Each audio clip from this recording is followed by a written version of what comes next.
So let's pay a little bit of attention to what we'll be talking about this evening.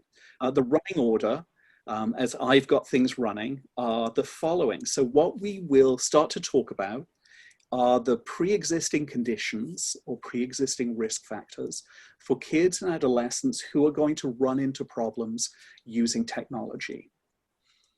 I'm going to talk a little bit about addiction, the nature of technology use, and some challenges, some questions that I have about the use of the word addiction. We'll talk much more fully about that in a little while. We'll talk about the connection between technology use and attention deficit disorder. We'll spend some time talking about technology use and depressive disorders. We will move very briefly into a question that a lot of parents have, a concern that a lot of parents have about violent video games and violent activities with children, and whether there is a causal link between those two things. We will spend a little bit of time talking about the issue of online pornography, which again is a particularly important thing for a lot of parents and children. We'll spend a little bit of time talking about cyberbullying. I'll give some guidance or some suggestion about ages and technology to be used at those various different ages.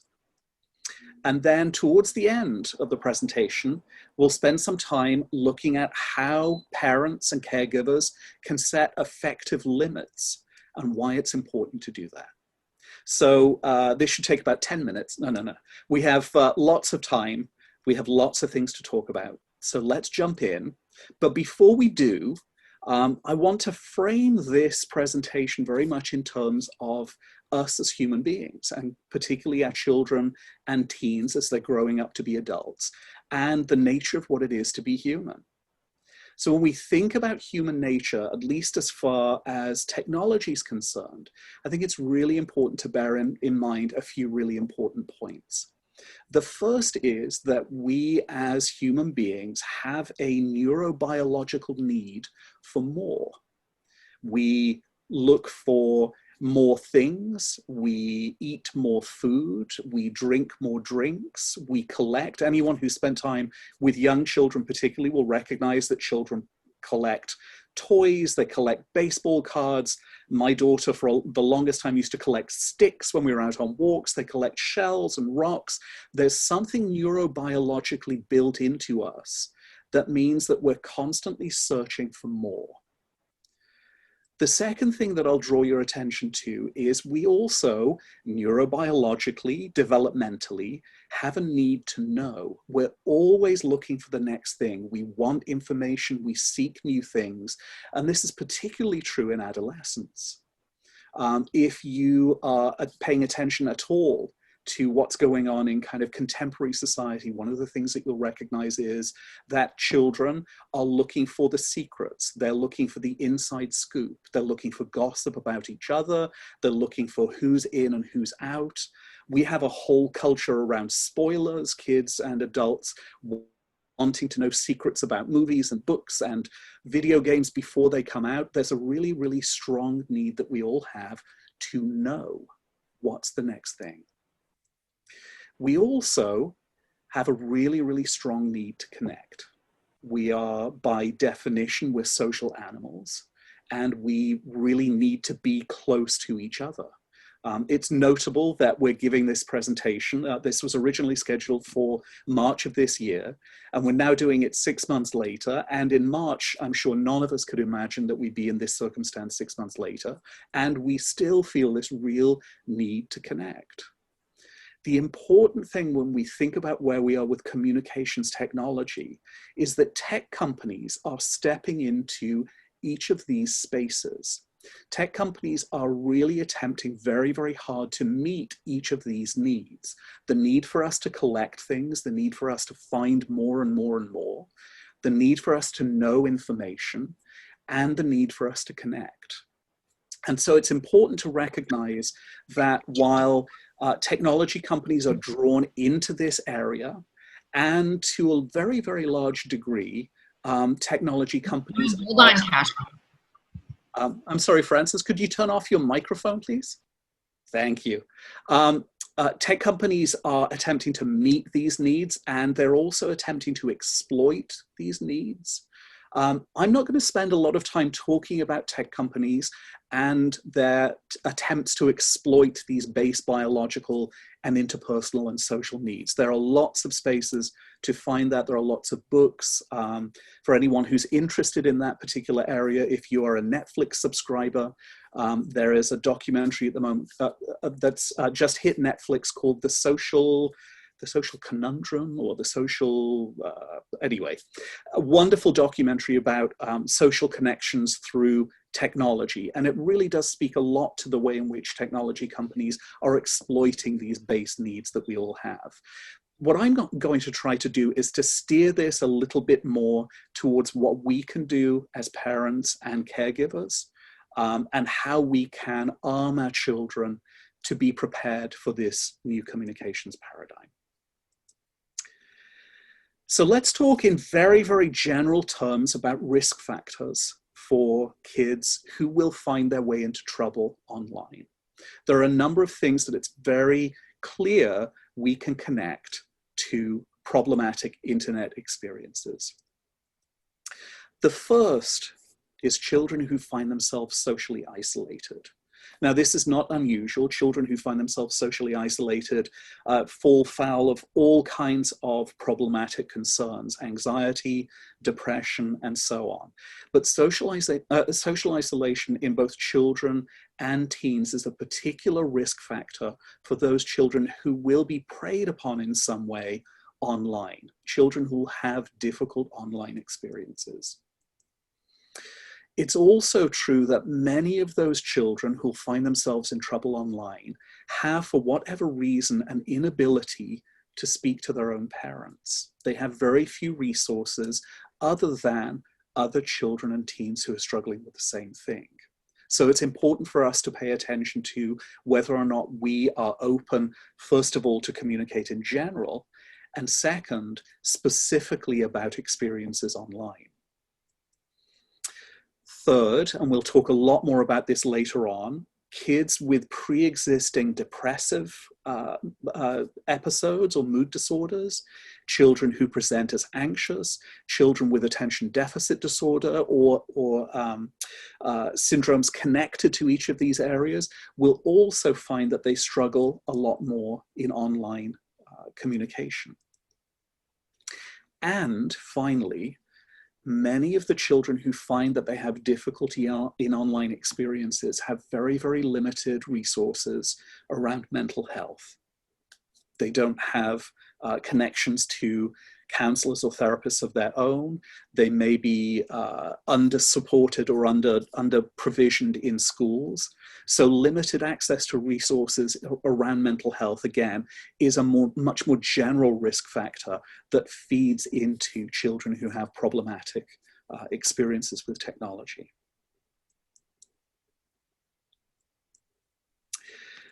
The most important thing, this may be the most important thing that I say all evening, is as a parent, as a caregiver, it is absolutely profoundly important that you know your child.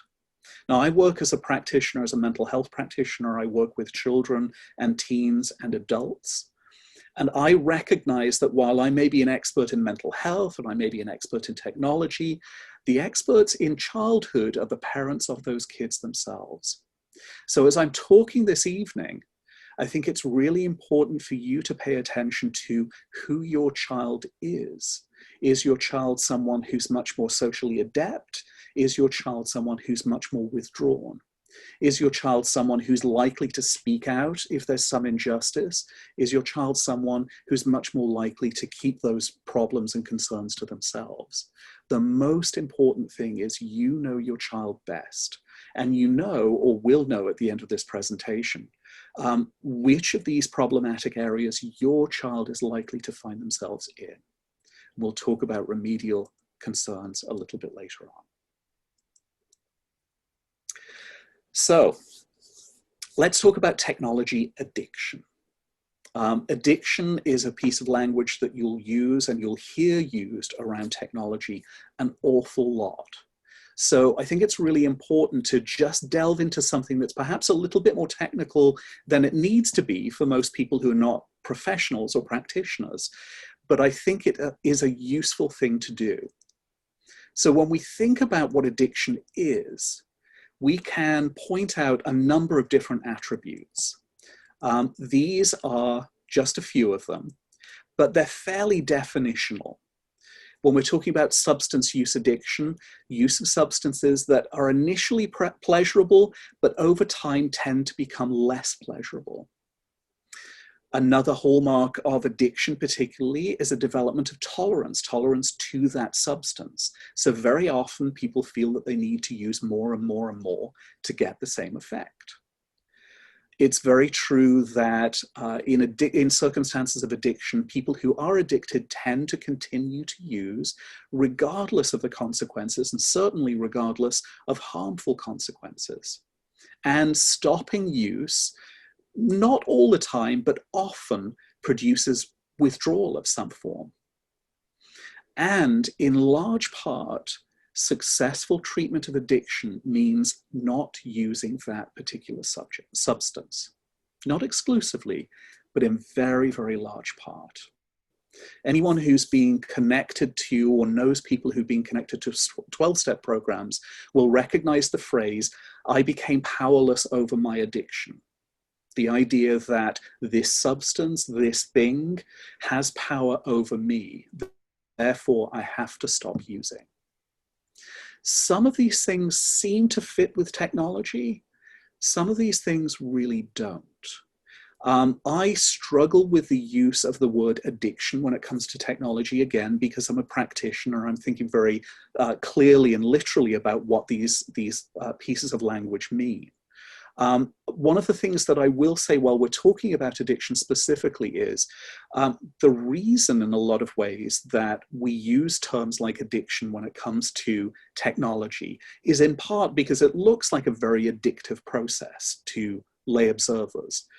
And secondly, because the first people to really talk about problems with technology were people who were involved with the addictions industry. And it is, recovery is very much an industry.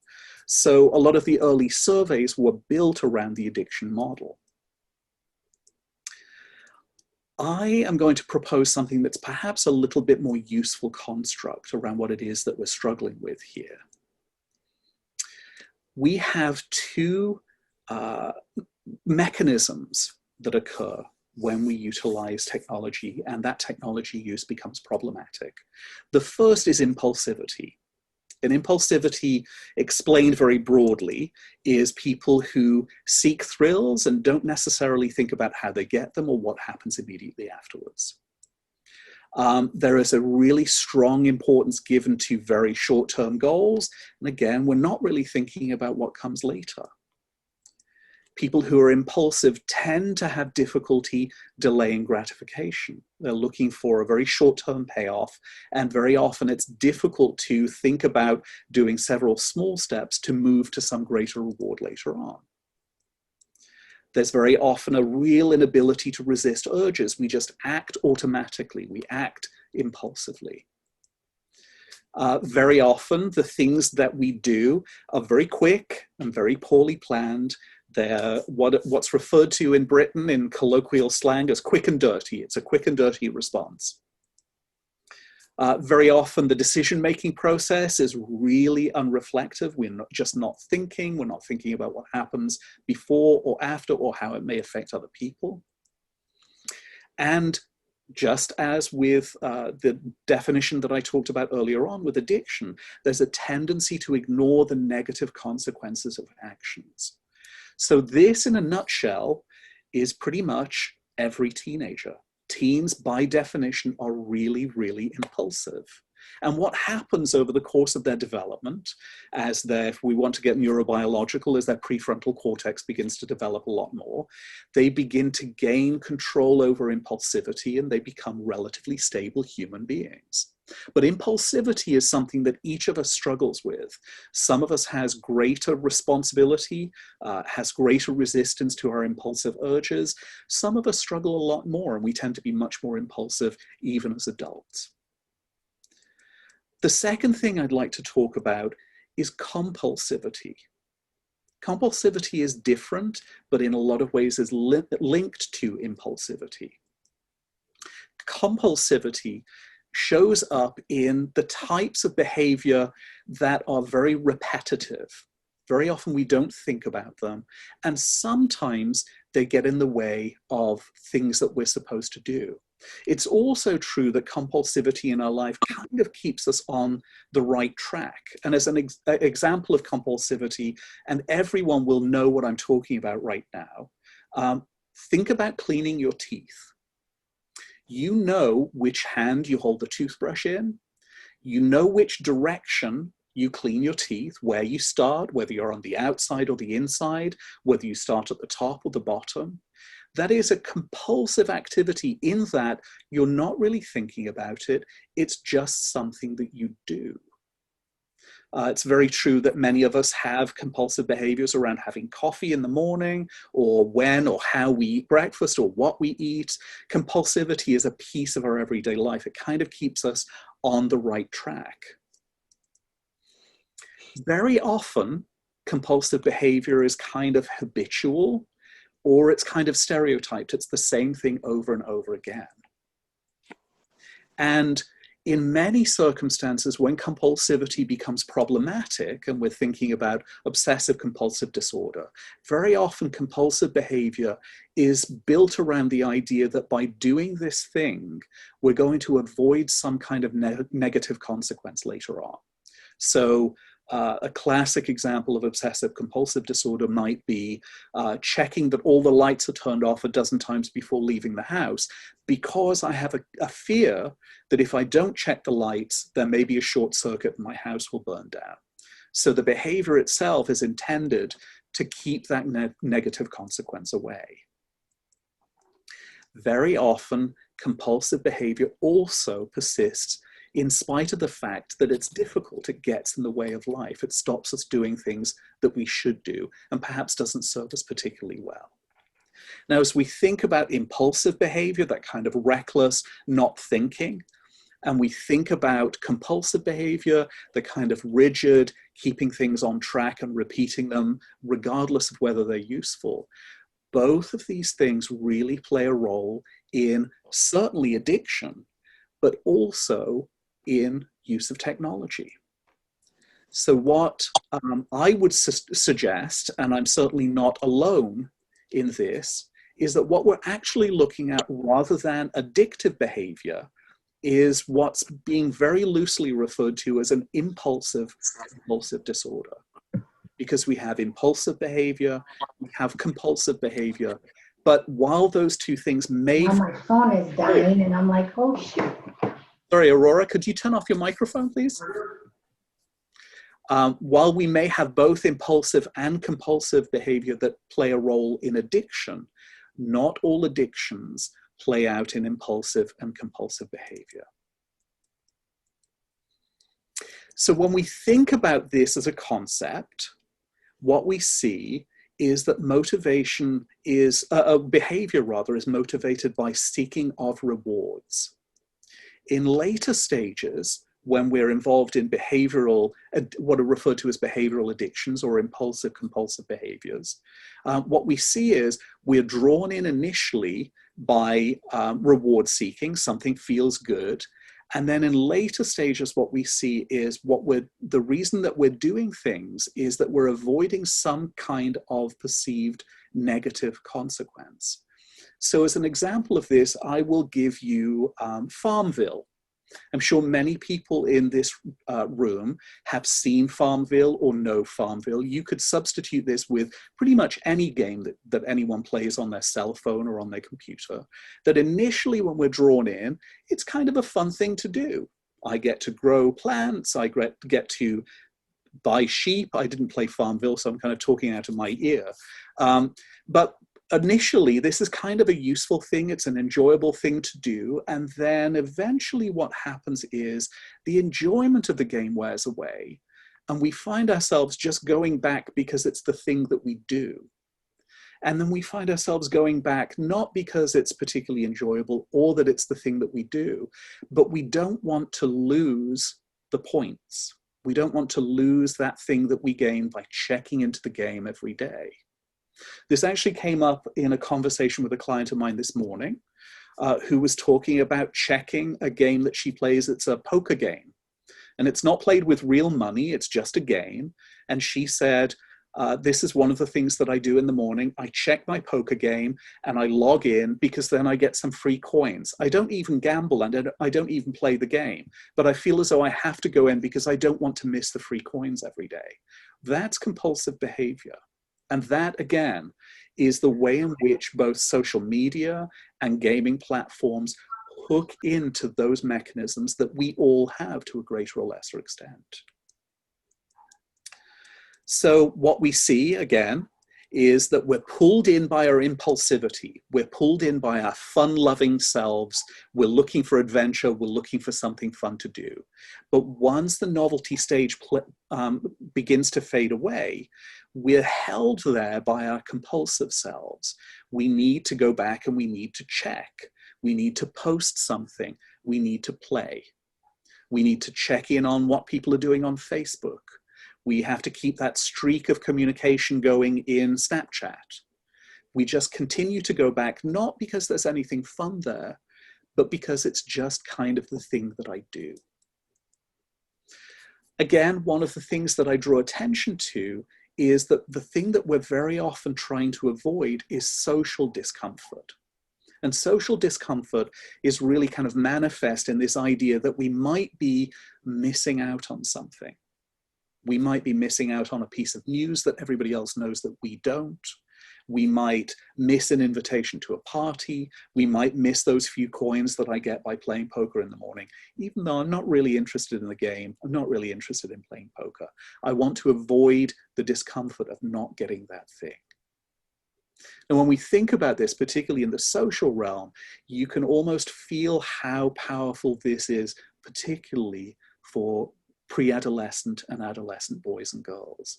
There is a very, very strong draw towards being sociable, being in an in-group, being connected, and very often what we see as we're witnessing kids who appear to be addicted, to use that as a very loose term, to their technology, is this compulsion to go back, not because they're particularly enjoying it, but because they fear some kind of social discomfort later on.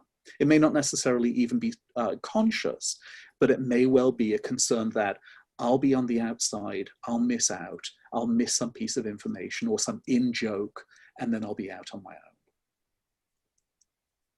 So, as we're talking about addiction or something else, and I would suggest impulsive compulsive disorder, one of the other problems with thinking about technology is that addictions also show this incredible, what's referred to as longitudinal stability, that people stay addicted for a long time until they stop being addicted. What tends to happen in gaming, in social media, is that people don't continue over a long period of time. In fact, what generally happens is that people begin to lose interest in that thing. It's why games are reinvented, social media platforms add new features. But this study that was done in 2015 pointed out exactly this, that when kids and even adults are drawn to use technology in this very kind of pseudo-addictive way, it does occur for a certain period of time, and then it tends to just kind of fade out. Now, you'll notice that earlier on, I did use the example of Farmville, and I used it with a very specific reason. At the time that Farmville was introduced, it was a game that I think started off in Facebook, and it then became a phone-based game and an iPad-based game, and you could build a farm and grow crops and get animals and all kinds of things like that. It was introduced in 2009, and it was a massive, massive hit. It became the 200-pound gorilla in the gaming world. It was referred to as a casual game because you could come in and come out again, and it hooked people for a very, very long period of time. The interesting thing about both this presentation and this reference to Farmville is that this morning, the manufacturer, the presenter of Farmville as a game, announced that it will be closing down. It'll be closing down at the end of this year because no one's playing it anymore. This is also true of social media platforms, that social media platforms build themselves. They become that thing. People become very compelled to interact with that social media platform. And then over time, it disappears and is replaced by something else. MySpace users, anyone? MySpace is gone. Many of us as adults are probably still hanging on to Facebook, although it's becoming kind of a ghost town. And certainly you won't find 15 or 16-year-olds on Facebook unless they have to be there because it's something that their school makes them do. Kids have moved on to Snapchat and Instagram and TikTok and whatever that next thing is. So again, this kind of pulls us away from the idea that what we're talking about is addiction per se. It's much more, or it feels much more around impulsive, compulsive concerns. One of the wonderful things, or the awful things about addiction, is people by and large don't get bored when they're addicted. I don't know of too many people who become bored of heroin and moved on to something else. So what does this mean? What it means is that the things that we talk about in terms of using technology, we tend to loosely use this notion that these things are addictive.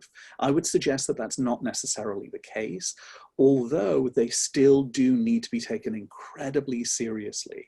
They hook in to those very primary mechanisms that we all have of what it means to be human. So while this is not in the strictest sense addictive behavior, it's certainly both impulsive and compulsive and can be very dangerous and problematic. So let's talk about cell phone use. And again, you'll notice that I use the term compulsive cell phone use rather than addictive.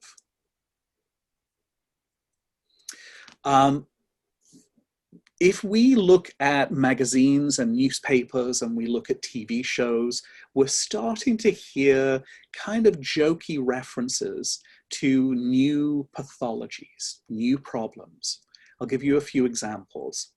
Nomophobia. Nomophobia is that feeling that you have when you've left the house and you don't have your phone with you. I'm sure that some of you have felt this.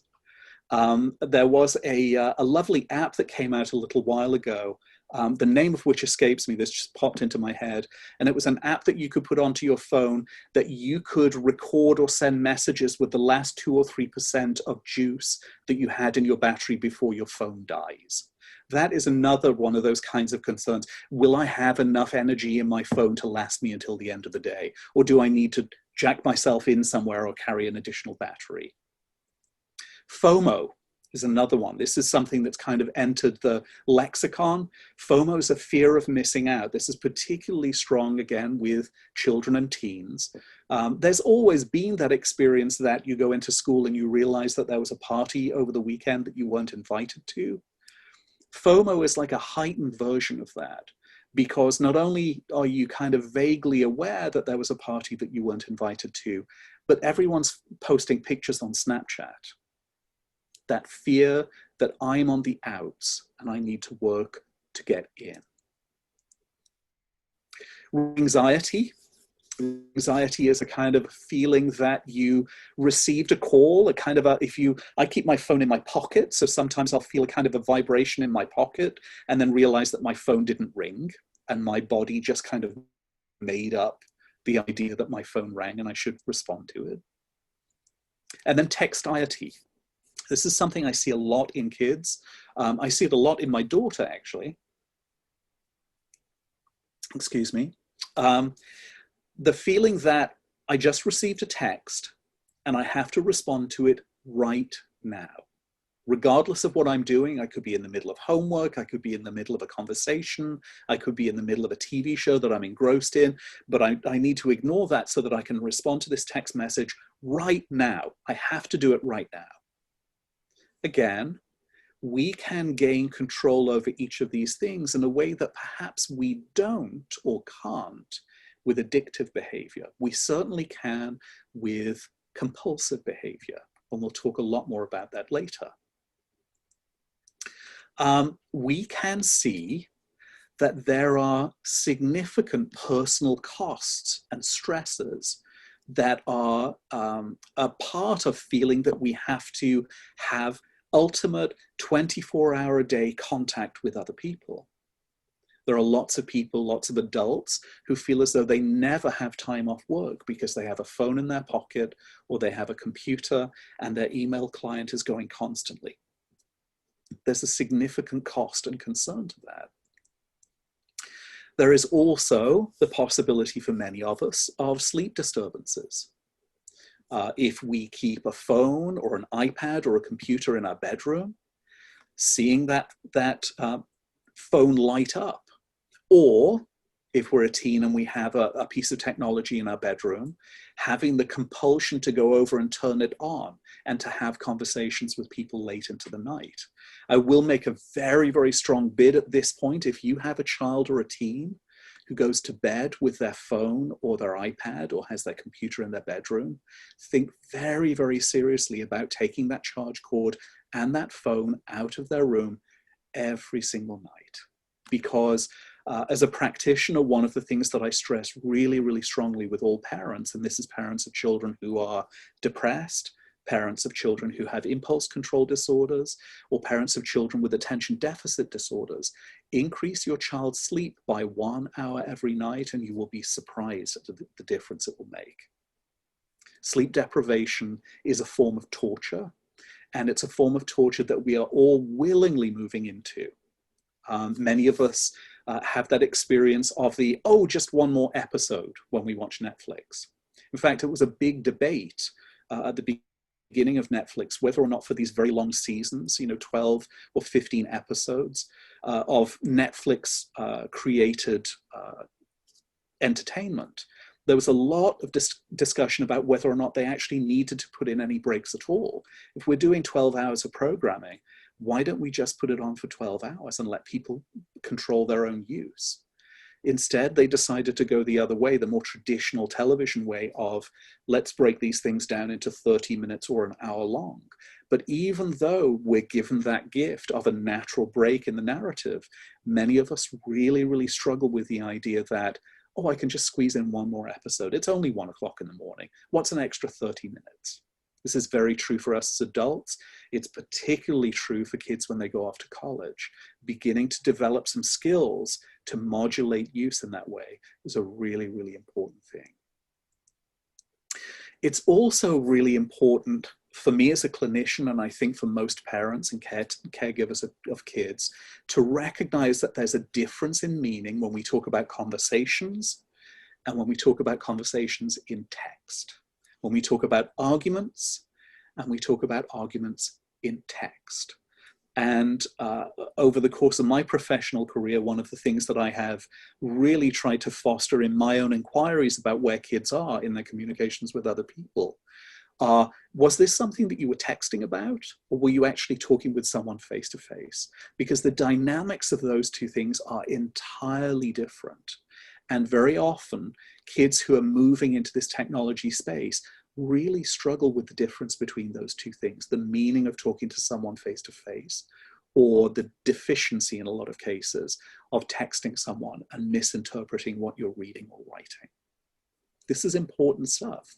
And it's not troubling in the same way that many issues around technology are, but they're things that we need to pay very, very close attention to. The antidote to each of these pathologies, and again, this loops back to that thesis that I presented earlier on about the difference between impulsive compulsive disorders and addictions, is our ability to control our use. We need, as adults, and certainly to teach our children, how to minimize the use of our technology that is habitual, that is done without thinking. We need to make our usage less impulsive and much more conscious, so that we choose to use our technology rather than find ourselves victimized by it.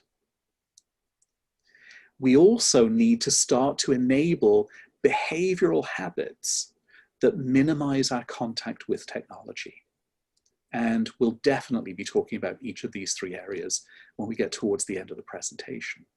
Again, this is built in this idea that we are not powerless over our technology. In fact, we have far more power than we could possibly believe. And we need to begin to coach our children around exactly the same thing. I'm going to talk about some studies, some data that we have about technology use that may surprise some of you. But before I go down that road, I just want to talk a little bit about data, about the problems that we have with data about technology use. The first really big problem with any kind of study that we do into technology use is that the gold standard in research is what's referred to as double-blind testing. Testing with a control group, which means you have one group of people who are subject to the experimental condition. Let's develop an experiment of, do people laugh at me when I walk down 4th Street wearing a hat with a feather in it? 3 days a week, I'll wear the hat with the feather in it. 3 days a week, I'll not wear the hat with the feather in it. That will be the control, and I'll see the difference between those two conditions. The problem with technology use right now is that we have no control group. It's too difficult to find people who do not use technology. Every corner of every part of the globe has been influenced, from large urban environments to the backcountry of Australia and Africa. Technology is changing every aspect of human endeavor. And those places that it doesn't touch, and we could say in the United States, perhaps the Amish, or if we want to go to South America, people living up at the very, very tippy top of the Amazon. There are so many compounding factors that their experience can't be compared with anyone else's anyway.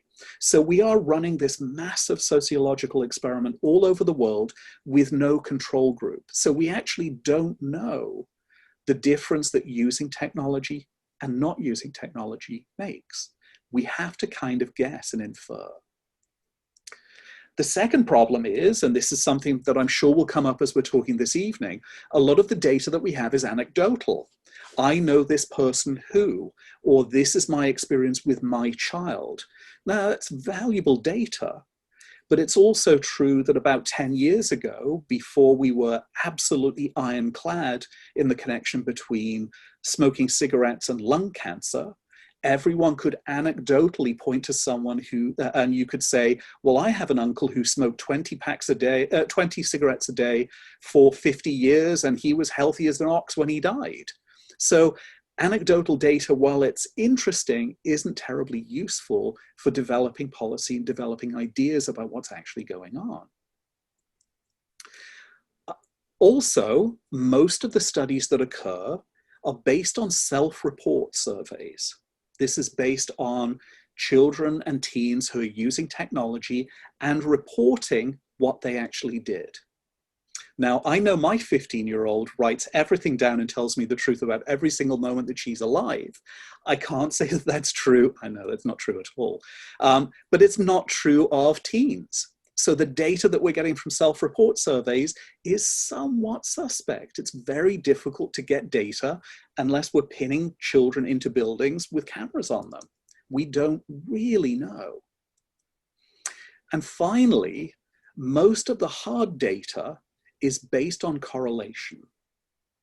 Correlation is considered the lowest form of data. Correlation is literally two things that occur at the same time. There is not necessarily any causal experience between those two things. They just happen to occur at the same time. We can infer that there's meaning between those two things. Now, as somebody who teaches in grad school and occasionally talks about the use of statistics and the poor use of statistics, I have all kinds of correlation data in the back of my head that I pull out, more as entertainment than anything else. But my favorite form of correlation data is this. Oh, and it looks as though I jumped ahead a little bit. Correlation data, again, is based on two co-occurring things. And the two co-occurring things that I'm going to pull out, one of which is very serious, the other of which is very frivolous. The serious thing is the number of drownings in the United States by people falling into pools between 2009 and 2019. It's a very serious concern. The frivolous thing that it correlates with is the number of movies that Nick Cage was involved in. I'll show you what that looks like. And this is what it looks like. If you look at these two data points, the red line is the number of people who drowned by falling in a pool between, 1999 and 2009. The black line, which follows it really, really closely, is the number of films that Nick Cage appeared in for that particular year. These two things correlate not perfectly, but pretty darn close. So it would be absolutely fair for me to say what we need to do to stop drownings in the United States is stop Nicolas Cage's film career, which is obviously an absolutely useless thing to do. There is no causal effect between Nick Cage's movies and people falling into pools. But correlation is the kind of data that's being thrown at us all the time when we're told about children's use of technology. You'll hear this data pulled out all the time. And as you read stories about children's use of technology being problematic in some way, look for the word correlation. Correlation is the lowest form of data, and it's not useless, but you can see useless from there. So the data's muddy. There are no control groups. There's no clear understanding of what screen time is or what technology is. And certainly one of the things that we're paying attention to right now is the fact that, well, let's take 6 months ago when we were to originally have this presentation, the idea of having our children on Zoom for 4, 5, 6 hours a day would have been horrifying. For most of us at this point, it's just what happens. So the difference between playing a video game as screen time, watching Elmo as screen time, being on Zoom for school as screen time, talking with grandma on Zoom at the weekend as screen time. If you have a screen on your refrigerator at home, is that screen time? So we have no really clear definition of what technology use is or what screen time is. So again, it's very difficult to figure out what the actual effects are. The other thing, and I think this is really important, is that most of the studies that make the headlines tend to be focused on extreme users. We've all heard those stories about people in Korea or people in the United States who've been playing their gambling game on their phone and have lost their houses and lost their jobs because they're so obsessed. Those situations do occur. They're incredibly rare. But that tends to be where not only our focus runs to, but also where the research moves to. Mike Przybylski is a researcher in the use of technology. He is the person who actually originated the term FOMO, or fear of missing out. He's a psychologist who's on faculty at the University of Oxford in the UK and is very, very well respected. His most pressing and most recent piece of research came out just last year. It was a study of 355,000 children and teens, and it matched their digital technology use and well-being. Now, what most of us would assume is that the more technology children use, the more of a negative consequence there is for those children. And that was, in fact, the case. They found a small negative correlation. Written into this report was this phrase: we as researchers need to start thinking not about statistical significance, but what is the actual significance of this effect. So I'm going to show you a small graph that's based on their research findings. And this is what it looks like. So those bars that go off to the right show a positive effect. The bars that go off to the left are a negative effect. And correlations run from 0 to 1 as a positive correlation and 0 to -1 as a negative correlation. In their research findings, what they found was the tall bar at the top, the gray bar, goes almost all the way up to 1. It's a pretty high range. The positive attribute there was riding a bicycle. Kids learning how to ride a bike show tremendous growth in well-being, something every parent knows on some level. It's also true that the second bar on the way down, the red bar, is children who are taller tend to feel better about themselves. They tend to have better self-regard.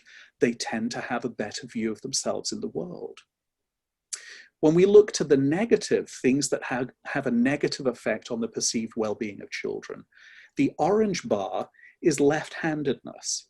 Children who are left-handed appear to show a little bit of a kind of a dent into their sense of who they are. Just below that is technology use. And below that, with the largest bar, is children who wear glasses. So what we see from this research data is that technology does have a small negative consequence on children, but a much less negative consequence than whether or not that child wears glasses. Now, the interesting thing, and they went a little bit further out in their discussion around the use of technology, and this again is for the mainstream of kids. This is the average child. The other thing that they drew attention to was something else that matched the negative consequence of using technology. And that negative consequence was eating potatoes. If you eat potatoes more than 3 times a week, the negative consequence to your overall well-being is equal to that of using technology. So this puts into perspective a little bit what it is that we're talking about for the general population. Most children wrestle with technology. There is a slight negative consequence, but it's not necessarily as terrifying as we would imagine. Again, in part because there is a maturational process that occurs with children. So let's talk about technology and specific disorders that kids suffer from. Certainly one of the things that comes to me all the time as a concern for parents is the use of this technology shortening my child's attention span? Is this leading my child to feeling much more depressed than they would normally feel? And there's lots of evidence, both pro and anti, for both of these concerns.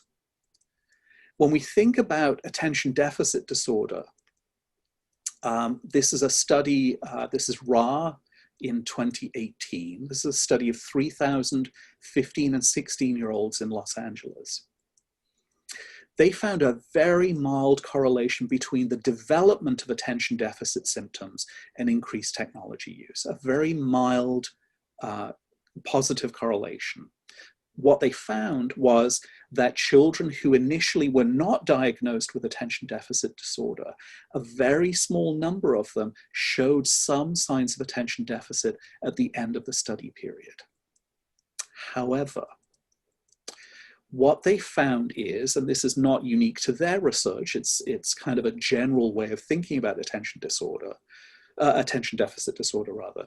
ADHD is really associated with sensation seeking.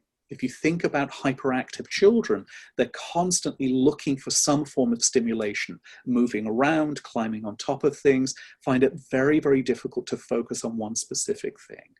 So what they suggest is that not only is technology a natural draw for children who have attention deficit concerns.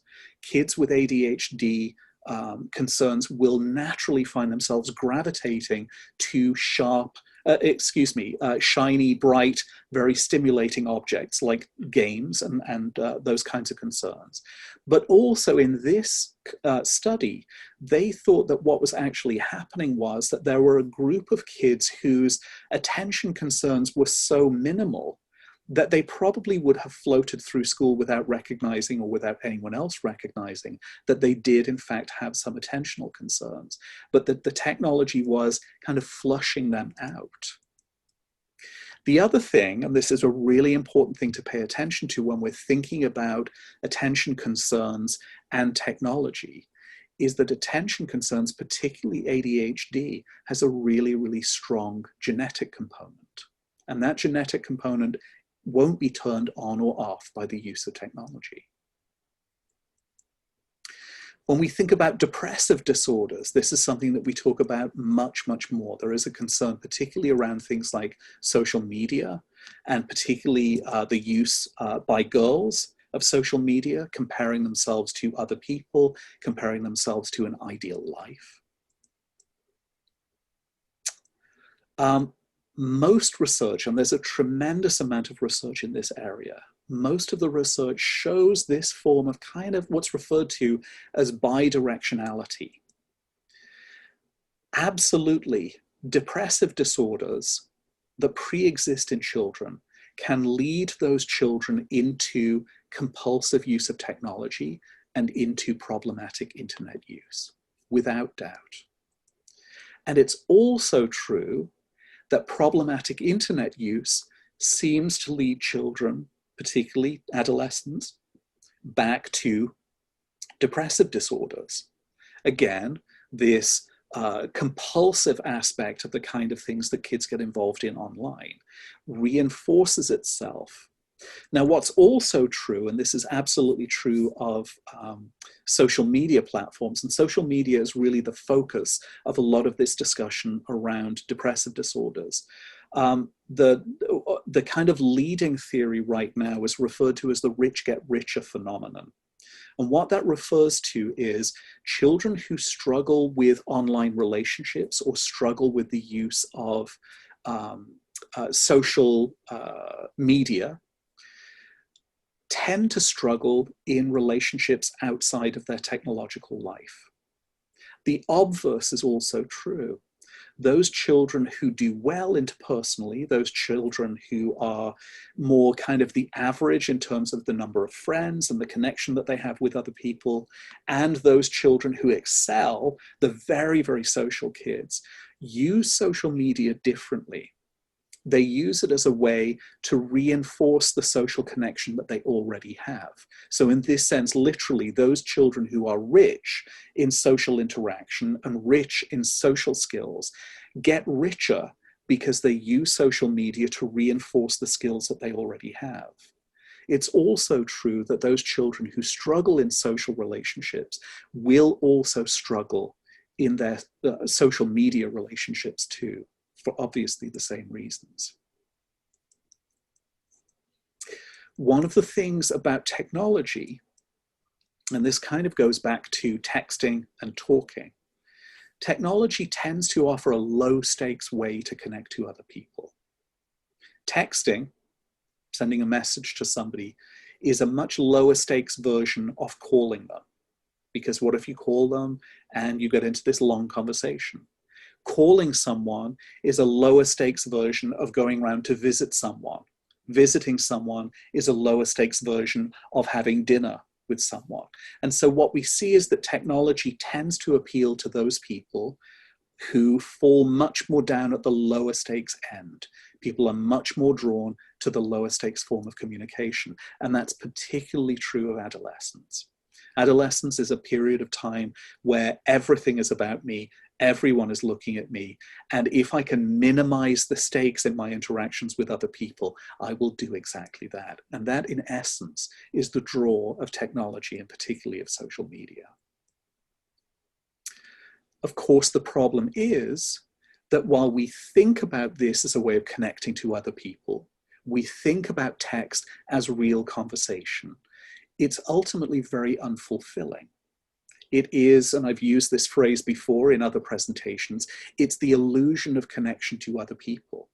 One of the things that is nourishing about being connected to other people is the danger of it, is the exposure, is the vulnerability, which, as you can imagine, as a teenager, is a terrifying thought.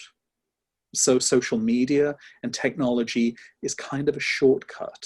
And it's a little bit like the fast food of communication. It's not good to eat candy bars all the time.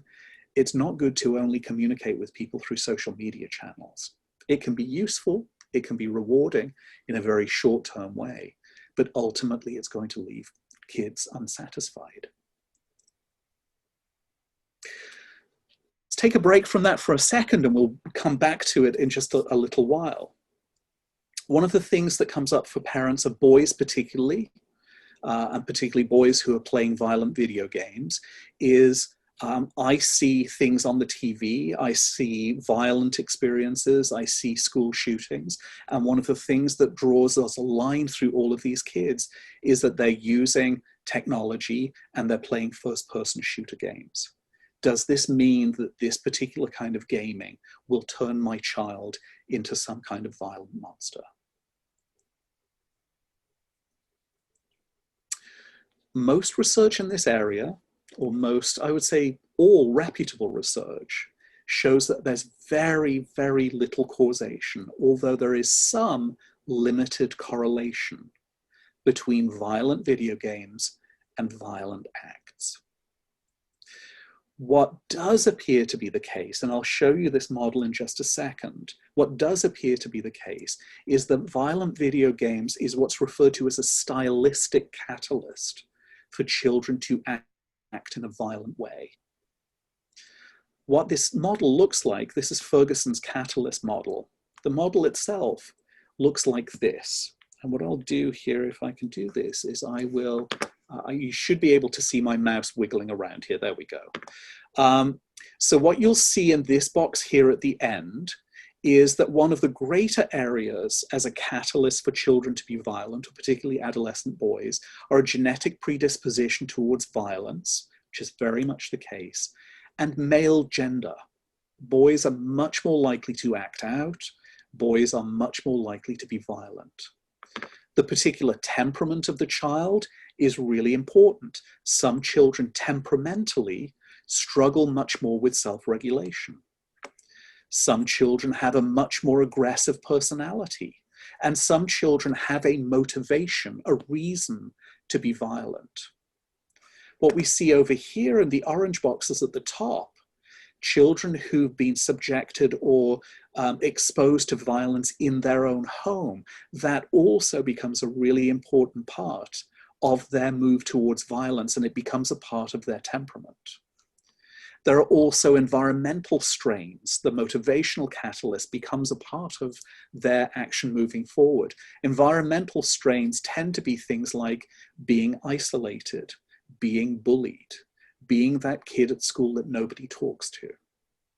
And then over here, falling away from aggressive personality is with children who have an aggressive personality, there's a tendency towards thinking that is violent.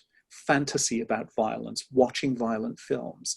And that leads to this media and peer violence exposure. This is the stylistic catalyst that involves things like video games. So while there may be a very small overlap, a small component between playing violent video games and acting in a violent way, it's one of a much, much larger number of components that lead children to become violent. It can certainly be very disturbing for parents to recognize that their children are interested in playing these kinds of games. But it's an important thing to pay attention to the way in which boys and girls use technology differently. I don't have the slide in this deck, but in another presentation, when I talk about boys and girls' use of technology, girls tend not to play violent video games. Some do, but the vast majority don't. It's just not something that's stimulating for them or attractive. Girls tend much more to use social media because it's a way of communicating with other kids of the same age and slightly older and slightly younger. They're much more interested in the communicative aspects of technology. The interesting thing, however, is that boys who are drawn towards playing games tend to play games collectively.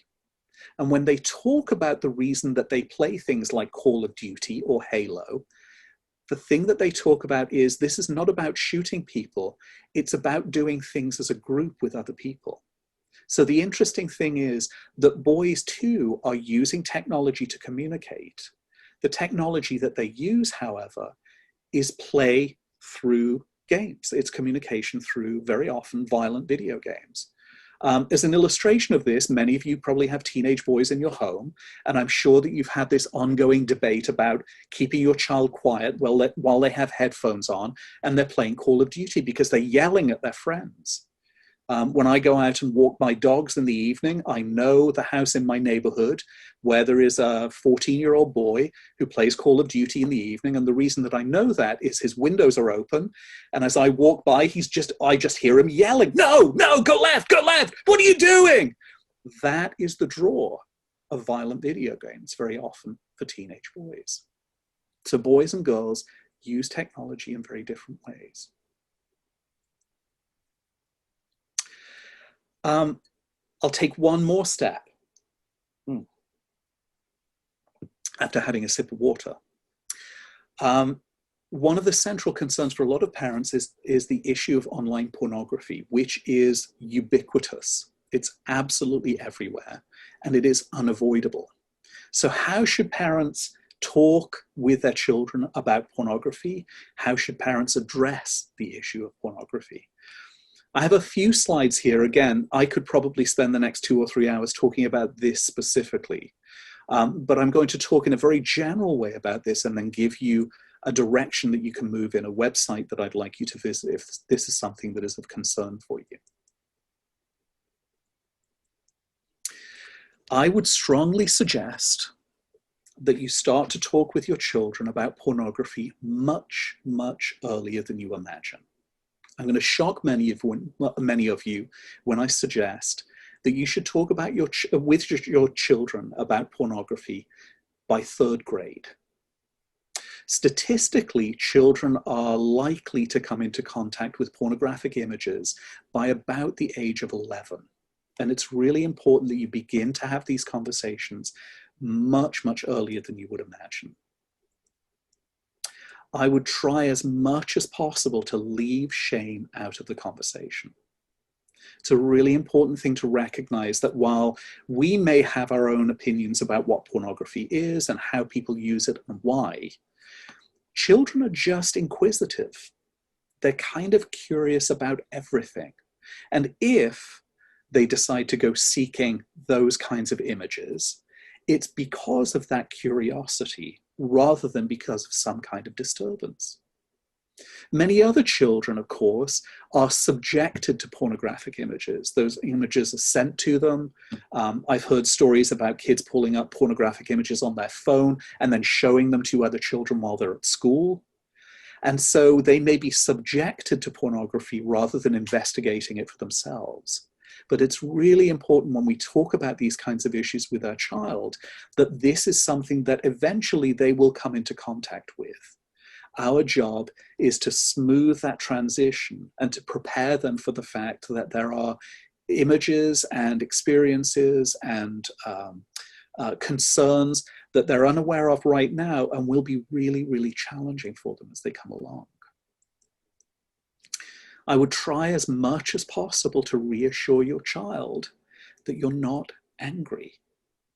When I talk with kids about their exposure to pornography in my practice, the number one concern that they give to me is, I can't talk to my parents about this because they'll be really angry with me. They'll be upset. So try as much as possible in that conversation to pull that out, that you're there to help, that you're there to smooth the experience and to explain, but not that you're angry. And for a moment while we're talking right now, just spend this moment thinking about the idea that your child has accessed porn already. If that were true, what are the questions that you would ask your child? Did they seek it out? Do they have an unfiltered computer somewhere in your house? Have you found something in their browsing history? Or did this happen when they were at a sleepover at someone else's house or while they were at school? Think about the kind of conversation that you would have. What would you say? How would you explain? I'd suggest a couple of points in terms of explanation of what pornography is. I'd certainly suggest to everyone that learning about sex through porn is really not a good idea. It's one of the things that I see with a lot of kids in college, that their experience of sex, their learning about sex, has been through pornography. And that's so distorting of what real sexual experiences are like. It's important to talk with your kids about the idea that porn stars are not meant to be real. They're not the way that real people look. They don't behave the way that real people behave. That sex in pornography isn't real either, even though sometimes it pretends to be. It's all play acting. It's all performance. It's all for the camera. It's not what real sex is. As a metaphor, lots of kids going through schools are used to this idea, let's see, shark is to water as tiger is to what? It's jungle. In this case, porn is to sex as TV wrestling is to a bar fight. They have some things in common, but they're really not the same thing. If you've witnessed wrestling on the TV, that's nothing like what a bar fight feels like. They're very different experiences.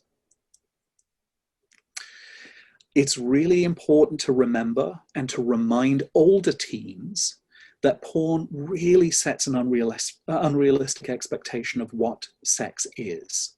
And that unrealistic expectation can be incredibly damaging to relationships. So though you may have had the talk, the important talk about sex, and then what I would like to refer to as the other important talk about pornography, it's also important when your child begins dating and they get into really serious relationships that may become sexual, it's important to refer back to this conversation that you had about the unreality of pornography, that the things that they may have learned about what they should want and desire and what other people want and desire are very, very distorted if they figured those things out through watching pornography. If you are interested in this, if you're concerned about this, if this is a conversation that you have had or are going to have with your child, I would point you in the direction of this website. It's a website called internetmatters.org. And internetmatters.org it's actually a British website. It's compiled by a number of different organizations. The BBC is one of them, National Mental Health in the United States. Facebook has put some stuff in there as well. It's a kind of a clearinghouse for all internet concerns. And they have a lovely series of pages about talking with your child about pornography based on their specific age. So children between the ages of 6 and 9, 9 and 13, 13 and above, and ways to tackle the conversation, things to really pay attention to, and things to steer away from. It's a terrific resource. It also, I won't talk a lot about kind of filtering and technology that you can use to control the things that your child sees, but they have some lovely resources there that are broken down by operating system, whether you use Windows or Mac, or whether you use an iPhone or an Android, and you can download these things that will give you access and give you guidance about setting up parent blocks to be able to contain and control some of the things that your children are connected to. So Internet Matters is a terrific resource for you. I want to talk a little bit about cyberbullying, because this again is a concern for lots of parents, perhaps as much, if not more so, than actual physical bullying. I'm going to put up a lot of information on the next couple of screens because this talks about the ways in which bullying occurs. But before I get there, I want to talk about this concept of what's referred to as online disinhibition. This is a phrase, a term that was coined by John Suler in 2004. And he talks about this experience that happens when children and adults go online. And online disinhibition has three different components. The first is anonymity. When I go online, no one on there sees who I am. I could be anyone. The second is invisibility. When I go online, you can't see what I do. Now, the truth of the matter is that both of those experiences, although we all have them, we're an anonymous thing who's surfing around the web all over the world. Nothing is further from the truth. Every place that you go is recorded, the time that you spend there is recorded, the websites that you visit, how long you're there, which order, everything is being monitored constantly. Most of us, however, don't have that in the back of our mind. And our children certainly don't have in the back of their minds the fact that they are being watched and monitored and gauged at all times. As an example of that, I would suggest that you watch a lovely documentary that Frontline put together for PBS about Amazon. It's a great documentary about the growth of Amazon, how it began, how it got to where it is. There's a lovely section in there about it's an interview with one of their founders, talking about the fact that they recognized very, very early, they set themselves up originally as a bookstore online and then grew and grew and grew. But the thing that they noticed was that they were given vast amounts of data by people who came to visit their site. Which pages they went to, how long they stayed on them, how many checks of other prices they did, how many comparisons, whether people put things into their baskets, if they did, how long they stayed there, when they came back again. Tremendous, tremendous amount of data. And that really is why Amazon is the behemoth that it is. It's less about the things that it sells. It's much more about the amount of data that it has on all of its users at any time. The reason that Amazon Prime exists is not to help you get groceries delivered to your home free of charge or get you a discount at Whole Foods. It's because it's identifiable information. It keeps you coming back. And if you use your Prime account, everything that occurs is tied to that information. So during the interview, this founder of Amazon was asked, what is the thing that you learned from gaining all of this information? And he kind of sinks a little bit and he says, people are incredibly predictable. And that's absolutely true. We don't like to think about it that way, but we really are. Not necessarily individually, but as an aggregate, as millions of people, we're tremendously predictable. The third piece of online disinhibition is asynchronicity. Asynchronicity is this experience that we talked about before, the difference between being with people, talking with people, having a face-to-face conversation, and the kind of dislocation that occurs when we are chatting or texting or posting, that we don't get immediate feedback and we don't get the way in which the things that we do and say affect that other person. Online disinhibition, of course, is a central feature in cyberbullying. It's one thing to tease somebody, to push somebody over, to bully them in school when you see the way that they react, when you think that no one sees you doing it, when people can't see who you are, and when you don't get to see the harmful effect of flaming someone or being an online troll.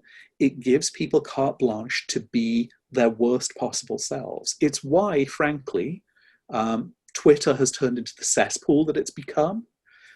It's why we have a tweeter-in-chief who seems absolutely fine saying horrible things over Twitter, but finds it very, very difficult to fire people in person. Online disinhibition is a big piece of the problem with being online. There's very little immediate feedback. So thinking about bullying forms any number of types. There are lots and lots of different ways that people can be bullied online. This is 4 of them. I'll give you a second to read through these.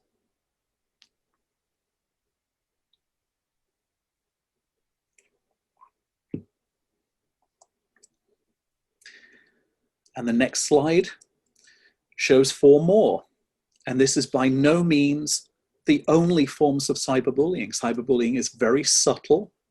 We tend to think about it in very literal terms, but it takes on all of these much more subtle ways of being horrible and mean and punishing to someone else online. So when we think about cyberbullying, as parents, we need to kind of expand our understanding of what bullying looks like and what it feels like for children. In terms of responses, these are the things that I would suggest. This comes from Hinjua and Pachin. They suggest, first of all, and this is true of all of us, the first thing to do is to make sure that your child is physically safe. There's a difference between being physically harmed and being made fun of or beaten up online. If it moves into the physical, you need to react very, very quickly. You should talk to, and much, much more importantly, listen to your child.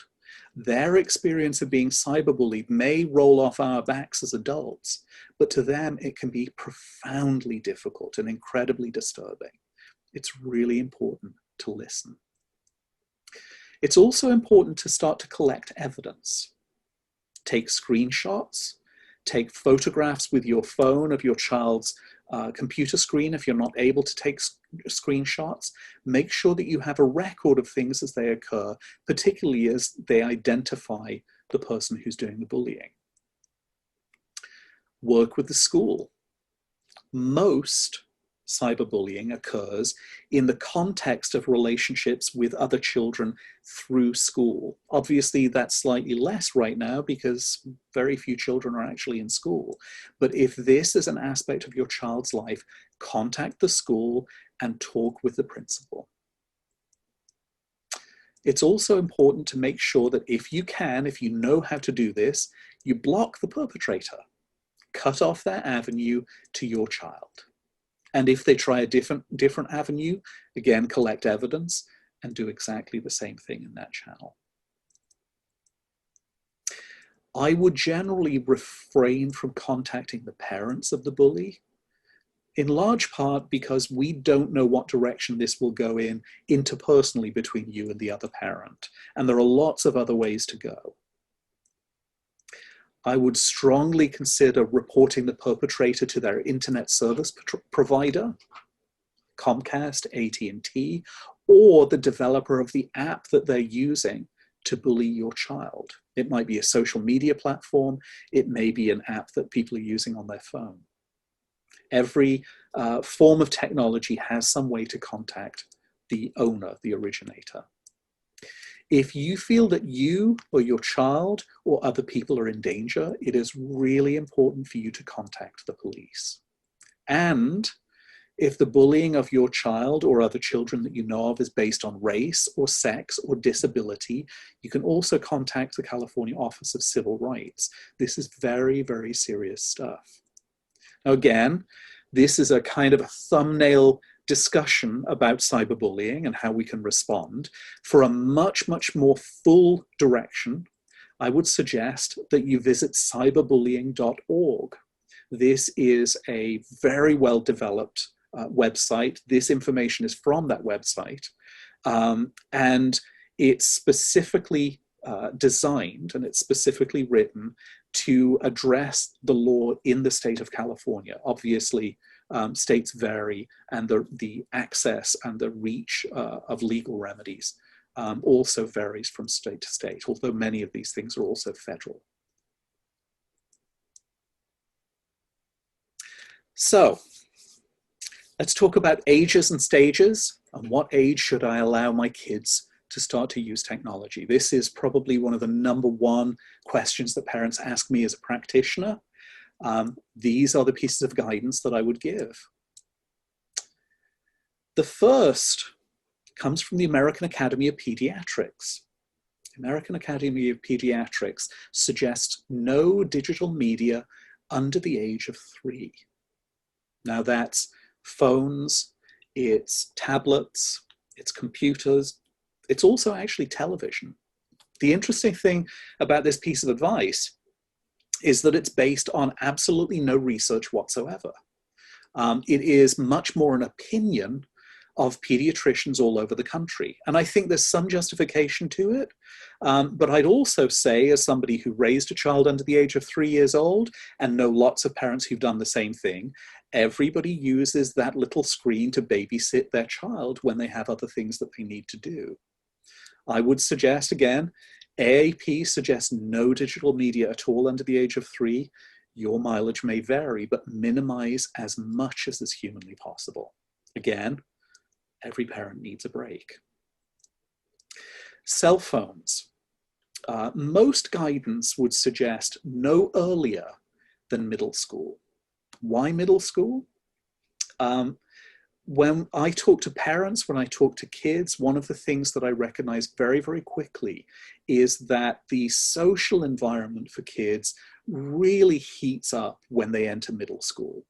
The connection to other kids, very often they're in middle school with kids that they weren't in elementary school with, and the swapping of cell phone numbers and the swapping of texts and the social aspect of technology really becomes important.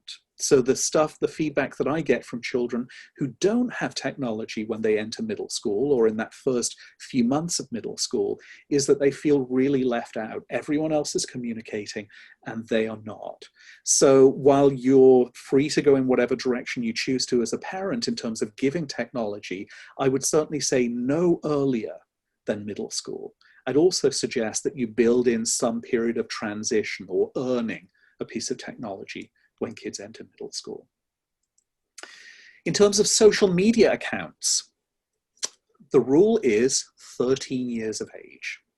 Now, why is the rule 13 years of age?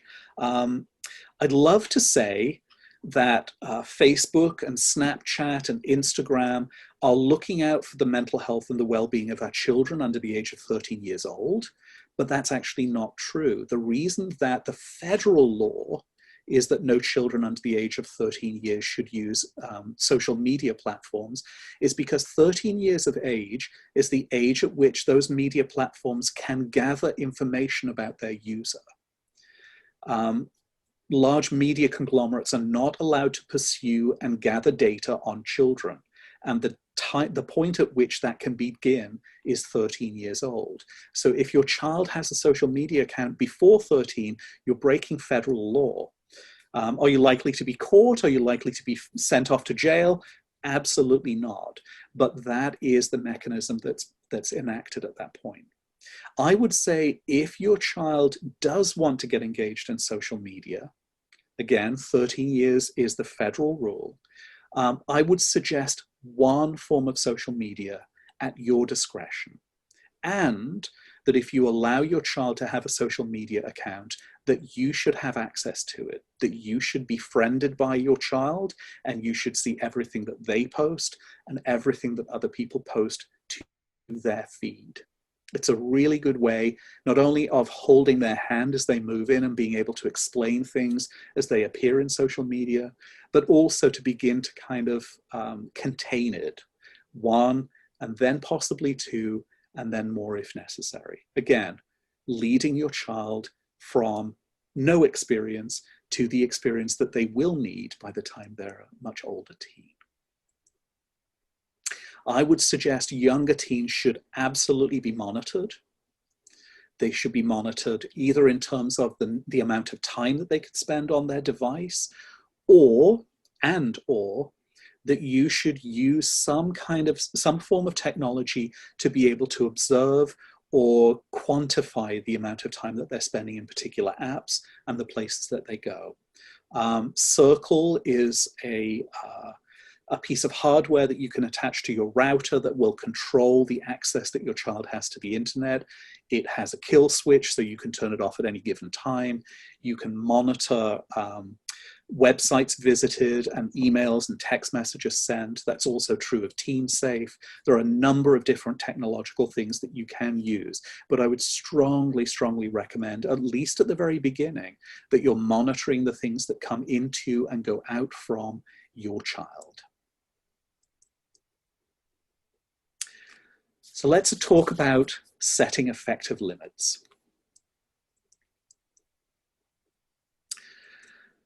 The first place that I'd suggest that you go, and this is really talking with people who haven't taken that step to allow their children to have technology, or were in the first 6 months to a year of them using technology. I'd strongly suggest that you develop what's referred to as a media agreement. Not necessarily because you're making rules about what they can do and can't do, but much more because you can enable a discussion. So the media agreement that I suggest that you connect to and use or change to your own use, it can be found on commonsensemedia.org. If you don't already know what Common Sense Media is, it's a tremendous resource for parents around all kinds of media. I can't tell you how many parents have told me in sessions or outside of sessions that they and their partner remembered watching this movie when they were a teenager and they thought they'd show it to their kids. And they were completely unaware or had forgotten the number of breasts and F-bombs in that movie until they're sitting there watching it with their child.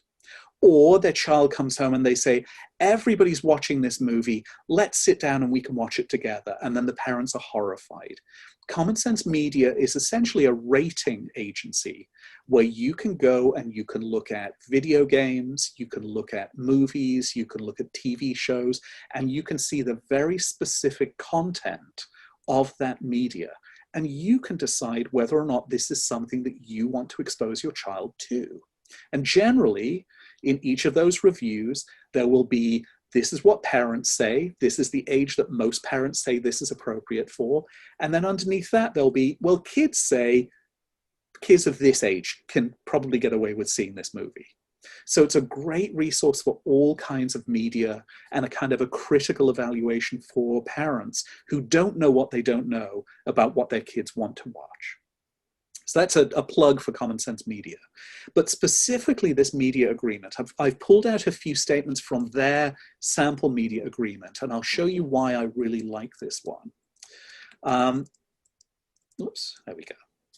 So one of the points in this media agreement is, unless I paid for a device with my own money or it was a gift, I understand that the device belongs to the family member who bought it. This is something that you present to your child before they begin to use their phone or their tablet or their computer. That realization, and it's a really important thing, this does not belong to you. This is a privilege that I'm giving to you. And if I decide, because of your behavior or because of some error or some concern, that it's not being used appropriately or safely, I have the right to take it back. Because it's for you doesn't mean it belongs to you. The second point, and again, these are 3 or 4 points from about 20. I won't create accounts or give out any private information such as my full name, date of birth, address, phone number, or photos of myself without my family's permission. Again, this is to give you an opportunity to talk to your child about why this is important. The fact that you don't know who that person is that they're communicating with, and neither do they. And that they need to develop in the same way that we have to develop street smarts for walking through San Francisco or through New York. We also have to develop cyber smarts about being online, who we share information with, and what that information is, and how it can go wrong. If anyone makes me feel pressured or uncomfortable or acts inappropriately towards me online, I'll stop talking to that person and will tell a family member or other trusted adult about it. Again, less of a rule, more of an opening to have that conversation. How will you know that you're feeling pressured? What feels uncomfortable? How will you know that this person is saying things that make you feel uncomfortable on some level? Again, developing cyber smarts. Other points, If I help my family set media time limits that I will help my family set media time limits that make sense, and I will follow them. Children have an influence in the limits that they have. They have some buy-in, but they also are saying that they will follow the limits as they're set by them and their parents. I'll be mindful of how much time I spend in front of screens, and I will continue to enjoy the other activities and people in my life. Lots of parents are very, very concerned that once their child has a cell phone or has a tablet, that they then stop reading, or they stop playing basketball, or they stop hanging out with friends. This is a way to suggest that this may be a concern, and it's one of the things that we need to talk about. Your job is to be a rounded kid, to be as good at as many things as you possibly can, rather than just be good at playing Minecraft. If using media or being online is making me unhappy, or it's hard to stop, I'll take a break and talk to a family member. This is essentially where we started with compulsivity. I'm doing this thing and I'm not really sure why I'm doing it, but I'm not enjoying it very much. And in fact, it's making me feel frustrated or angry or unhappy. That's the time to talk to a parent, a counselor, and other adults in their lives. It's also important for us to set personal time limits for ourselves and for our children.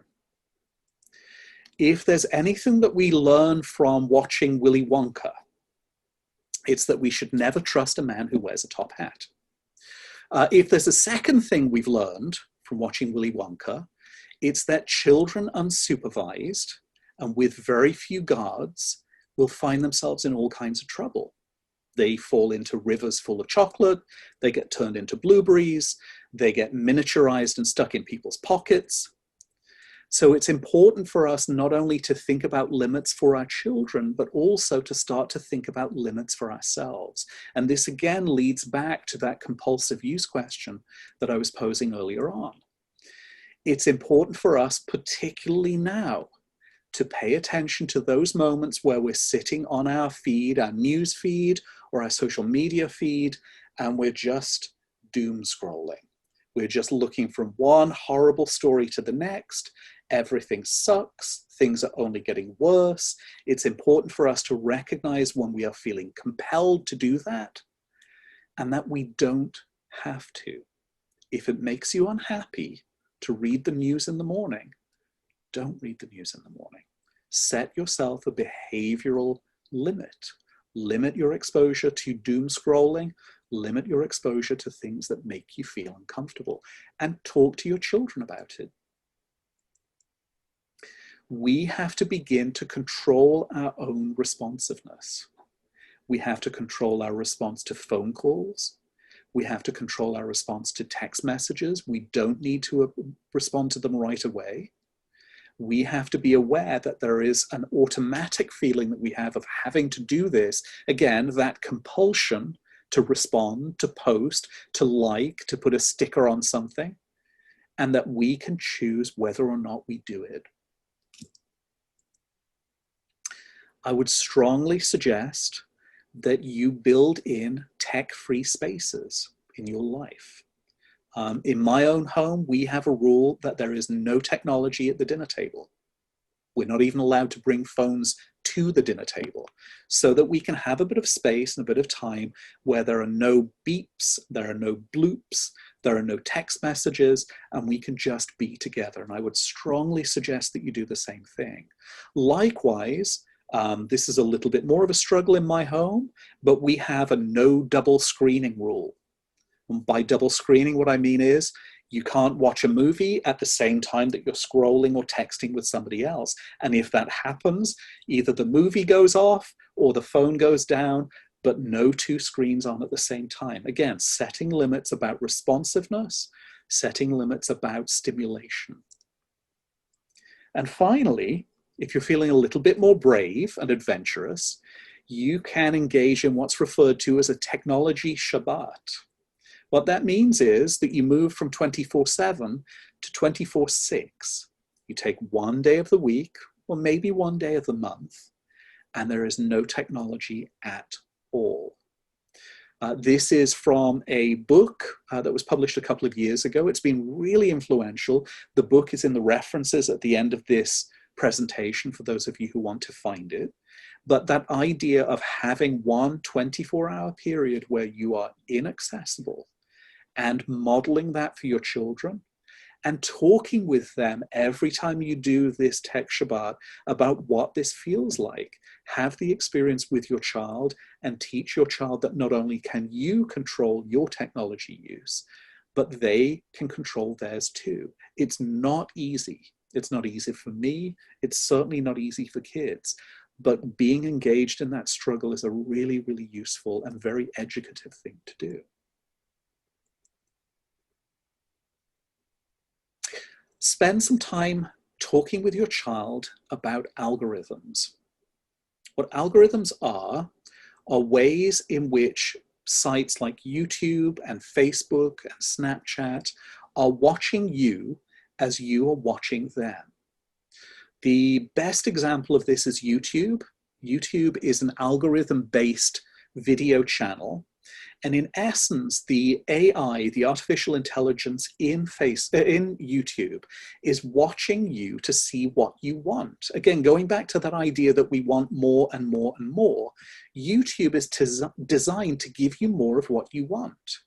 If you go on YouTube and you look for soup recipes, and you look for chicken noodle soup, and then you watch a video about making French onion soup, one of the things that you'll find is that that band of videos that appears on the right-hand side will start to change, and you'll see many, many more videos that cater to what YouTube believes that you want to see.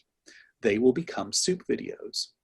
You can also change the nature of what's being fed to you on YouTube by doing little experiments. Choose a topic, architecture, ringtail lemurs, drag racing, and watch a few videos and look at how those videos change in order to meet what YouTube, what that algorithm thinks is your desire. It's a wonderful thing for YouTube to be able to do, but it's also really problematic. Because if you have a minor interest in, let's say, the moon landing, Apollo 11 moon landing, and you're watching videos about the moon landing, and then one of those videos that comes up amongst many about the moon landing is how the moon landing was faked. Huh, I've never heard that. I'll watch about how the moon landing was faked.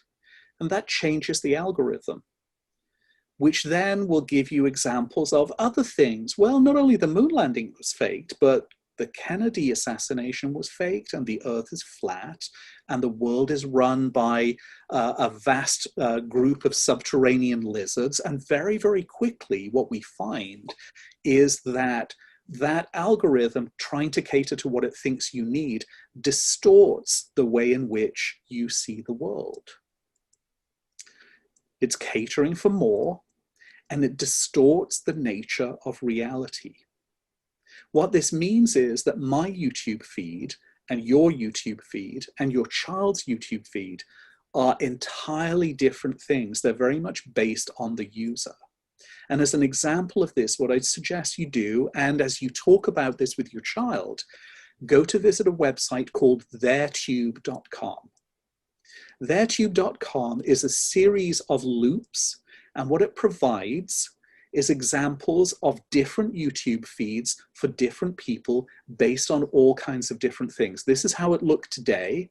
So we have the feed of a fruitarian, the feed of a doomsday prepper, the feed of someone who is liberal and conservative, someone who's a conspiracist, and someone who's a climate denier.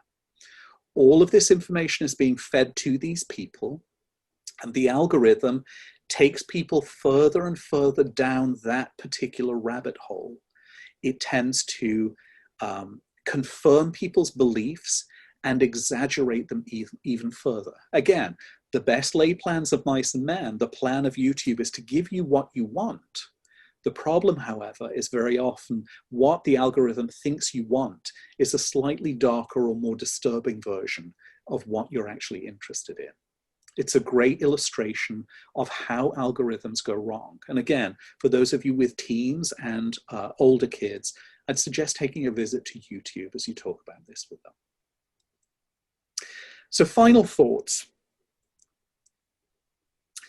Try as much as possible not to worry about the wrong thing. Very often where we find ourselves spending our time is worrying about the way in which big technology companies are trying to influence our children, or the way in which technology is changing the way that we exist or the way that we think in the world. Those things may be true, but in large part we're powerless against them. I think it's much more important to worry about the things that we can change, to think about the things that we can have some effect over. Behavioral changes, containing our responsibility and our responsiveness to technology, and thinking about our compulsion to do things when we're not really sure why we're doing them. In the words of Devorah Heitner, who also has written in this area, what we should be aiming at is starting off with monitoring our children. Absolutely. When they're very, very young, when they're first entering the field of technology, we should be watching everything that they do. But we should move fairly quickly from monitoring to mentorship, because what we're preparing is children who will become teens, who will become adults, and technology is going nowhere. It's only going to get more complex. It's only going to become more a part of our children's lives. And so what we need to be doing is mentoring children in how to negotiate technology and how to work with it. One final thought. And that final thought is essentially where we started. Know your child. If your child struggles with relationships, they will struggle with social media. If your child is impulsive, they will be drawn to technology. If your child is relatively well put together, they have a group of friends and socially they're fairly adept, they'll probably do okay with technology, but that doesn't absolve you of the responsibility of looking out for who they are and where they are. These are a few references. I will make this presentation available, the PowerPoint, a PDF of this presentation for those of you who are looking for the references. And this seems like a good point at which to ask if there are any questions. Also, before I take questions, one of the things that I want to do is to make sure that I send out to you the link to the survey about today's presentation so that you can fill that out. So I'll stop sharing my screen right now and I will make sure to send this out to everyone. This has just appeared in the chat stream. So if there are specific questions that anyone may have, please feel free to write those in the chat and I will also take a look at that very tiny lettering down in the bottom right of my screen.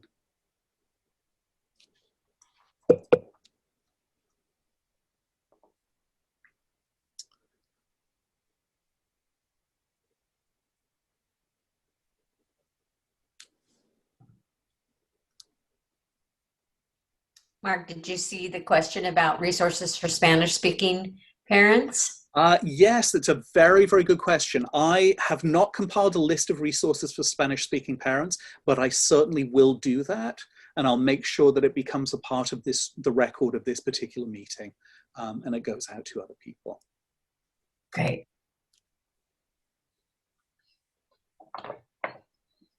Other thoughts or questions or concerns that anyone might have?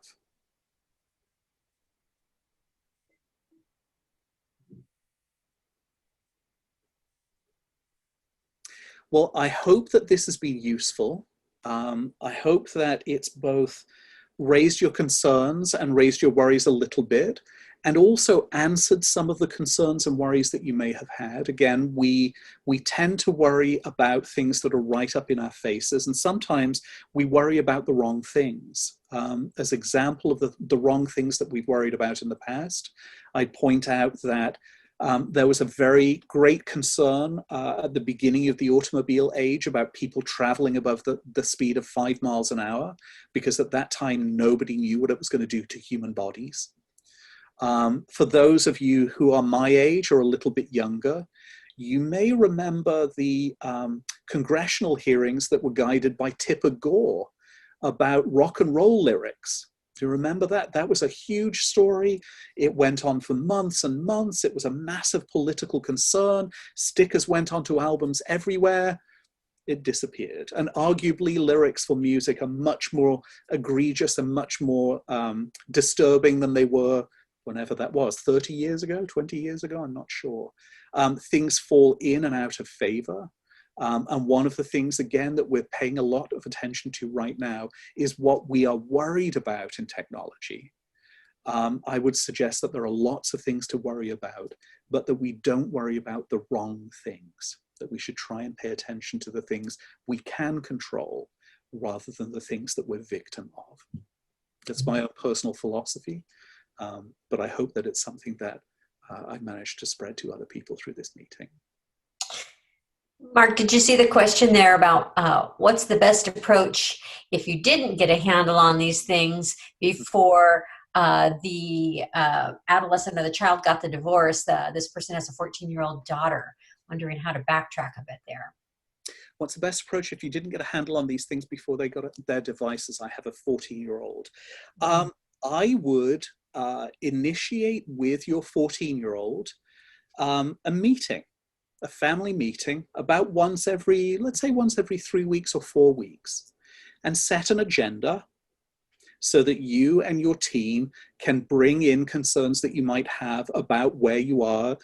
I mean, you could do this in a much more general way, but I'd say specifically about technology, about the problems with technology, and have an honest conversation. One of the things that tends to happen with children when they get into those teenage years, they're really, really focused on their experience of the world. They're becoming more focused on the idea that they're becoming emancipated, they're getting freer, and that's a very natural developmental imperative. Children going through adolescence are looking towards becoming more free and more kind of self-actualized in the world. Trying to control them at that point is not the best use of your time. It's not necessarily the hill that you would want to die on. So instead of having this become a conversation about setting limits and doing the wrong thing or controlling the way in which your child is using technology, use that meeting to have a conversation about what this is like. What are the concerns that you have? Where are the things that, where are the problems that you, what are the problems that you're running into? What about your friends? Do you have friends who have trouble with this particular issue? Do you have friends who find that they can't concentrate on their homework because they're playing on their cell phone? Does that come up for you? If it does, what are the things that we can do? How can we together work to help you be much more successful? So without a specific example with that 14-year-old, that's the direction that I go in, rather than attempting to control what it is that they're doing and tell them the way in which they should be using their technology. Start to encourage them to have questions about their own experience in the world.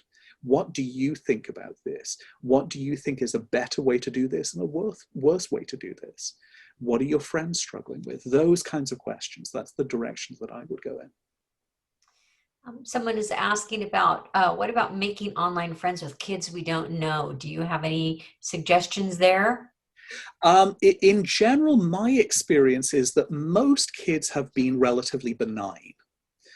Kids connect to each other through games, through chat groups, and generally the experiences that they have are relatively benign, not always, obviously. And again, to go back to that, that New Yorker cartoon, you know, the dog who's on the computer and he says, you know, nobody knows that you're a dog on the computer. The thing that I would talk with your child about is that idea that certainly this person says that they're a 14-year-old boy and they're playing Minecraft with you, but how do you know? And if they're not the person that they say they are, who could they be? And what are the things that you should look out for?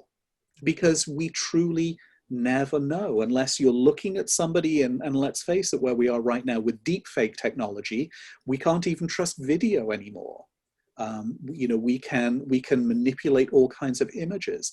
Again, in most cases, children are just reaching out to other children. There's something really exciting about connecting to someone else, somewhere else in the world, who has a similar outlook or a similar passion. But there are those out there with ill intent, and it's really important to prepare our children for the idea that that is in fact the case.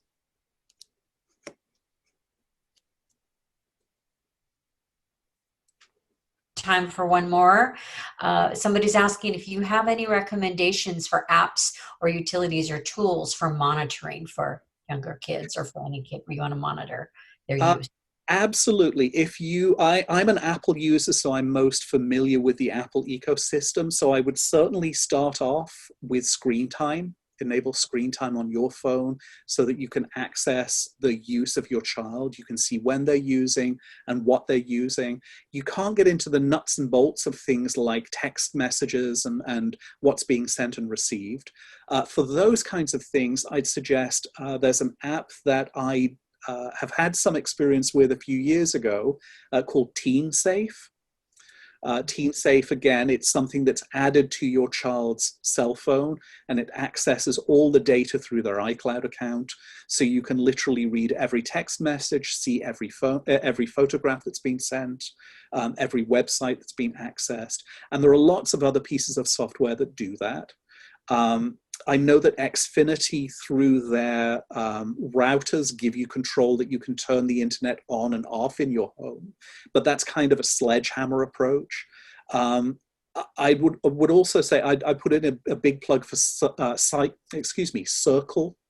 which again, Circle is a piece of hardware that adds onto your router, and that allows you a tremendous amount of control over what comes in and what comes out, and records everything that comes to your child. So any of those pieces of technology are very, very useful. Again, I'd suggest that this is particularly important for younger children, and that as children get older, the most important thing is that you're preparing your child to be an active evaluator of their experience. There are lots of examples. One example that I would give of filtering technology that removed any reference to the term breast.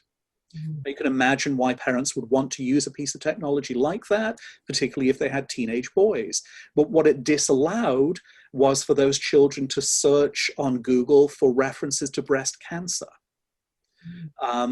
Which is a perfectly justifiable thing for them to search. And it was actually something they needed to do for homework. So these are, again, kind of sledgehammer approaches. And what I would really strongly suggest is that you're preparing your child to become active in their own understanding of technology and the effects that it has on them and other people, and making them aware of the fact that this is a wild place that they're moving into. They will find themselves there eventually. The metaphor that I'd suggest is, it's kind of like taking your 6-year-old to the San Rafael Public Library. You know, you're not going to walk them up to the door and turn them off inside and say, off you go, have at it. Because there are all kinds of things, all kinds of books, all kinds of people. What you'll do is you'll walk into the kids' library at the bottom and you'll accompany them. And then eventually you'll walk them upstairs and you'll walk them to where the big books are, and you'll tell them where things are, and you'll begin to loosen the reins. That's the metaphor that I would strongly suggest in terms of your allowing and encouraging your children to be involved in technology. You don't turn your kids loose with the keys to the car. I wouldn't give them the keys to the internet either. Monitor very strongly, and then as we move through and they become more sophisticated, mentor is the place to move to. So we have a couple of more additional questions. It's fine, Mark, if you would like to stay. I will stay, yes, absolutely. I wonder if I could just take a moment, though, as I see that people are dropping off here. Of course, huge thanks to you, Mark. And I want to put in a plug for our next Raising Healthy Families presentation, which is next Tuesday night, 6 to 8. Features Dr. Keith Sutton, and the seminar is helping when your child is hurting, what every parent needs to know to prevent adolescent self-harm and suicide. So that is a very important topic for anybody that might be concerned about that with their adolescent. And again, it's of course free of charge. We want to thank our sponsors, and Mark, as always, a wonderful presentation. And for those of you that perhaps posted a question and would like to remain and have it answered, then please feel free to stay online. I saw somebody that had asked about the organization that recommended no screen time before 3, and they were wondering if you had, I know you said it was not based on data, but they were wondering why they made that recommendation. Do you have any idea about that? You know, I don't. Again, this is the American Academy of Pediatrics, and it's very, very anecdotal. It was generally kind of invented as a rule of thumb. There's no specific data behind it, but their general feeling is those first 3 years of life are incredibly important for cognitive development and neurological development. And when we're introducing things that are as stimulating as screens and touch screens particularly, their feeling is that that should be limited until we have a fuller understanding of the way in which that kind of technology affects very, very young, rapidly developing minds. So it may be with an abundance of caution that they suggested no screen time before the age of 3, but it's based on anecdote rather than any hard data. Again, I think it's very safe and very fair, but based on their opinion rather than anything else. Yeah. I think Judy's still on, and Judy had asked a question about your perspective on teens that claim they're isolating and claim that they have friends that they're communicating with through gaming. I wonder if it's only through gaming, or if you want to elaborate on that, Judy, feel free. But I'm sorry, do you want to add anything, Judy? No, I just have some, especially the older teens, that they say, oh, I don't need to go out. I've got all my friendships online, and this is happening with the Latino clients that I have as well. And there's no contact with the outside world, and it's worrying. It's very troubling to parents. Yeah. You know, they don't know what to do, and they don't know if it's an okay thing. You mentioned that you thought it would be okay, but how do they monitor and so on? Because it's chat system. Well, I'm not necessarily sure that I would say that it's okay. I'd say that it's absolutely a feature, particularly of boys. Boys tend to want to socialize much more playing Roblox or playing Fortnite or playing Call of Duty or whatever that thing may be. I wouldn't minimize the importance of those relationships that they have with other kids that they're playing those games with. They're very important. They're very, very stimulating. They are engaged in tasks where they're negotiating and figuring out who's going to do what. So it's all very, very adaptive. It's just done through cyberspace. Now, that said, does that compare to real relationships with real people? Not at all. It's a very, very minimal, very low stakes, very low stimulation way of being with other people. So it's profoundly important for those boys. It's profoundly important for those kids. But I'd strongly suggest that while that's a part of their life, they also have social engagements and physical contact and social contact with kids that is not in the gaming world. Again, the metaphor that I would use is it's great to be able to go out and eat Snickers bars. You know, a Snickers bar every other day, what a terrific thing as a teenager. Every teen would like to be able to do that. But Snickers bars for every meal, Snickers bars every day. How about 5 or 6 Snickers bars all at once? It starts to rot the teeth. It starts to rot the experience of what eating is. There are much more nourishing and much more important things to eat. Snickers bars are great in their place. Thank you. Let's see here. What about any recommendations, Mark, for appropriate screen time for different ages or age groups? Are there specific recommendations there? again, this is a very, very difficult thing to do because it's a really subjective thing. And particularly right now, again, screen time 6 months ago would have been a couple of hours a day. Screen time now may be as much as 5 hours a day, but the screens are around being at school. So is screen time for school the same as screen time watching movies? Is screen time watching movies the same as screen time gaming? So I'd say it's less the actual time that you're looking at a screen, although, you know, I'm pulling my reading glasses on and off and I get eye strain when I'm on a screen for too long. It's about the quality of what it is that we're doing. Likewise, if, you know, again, if we go back to the 1970s or 1980s, there were all kinds of concerns about kids watching too much TV. That's being kind of replaced by kids being on screens or being on computers too much. That's the new paradigm.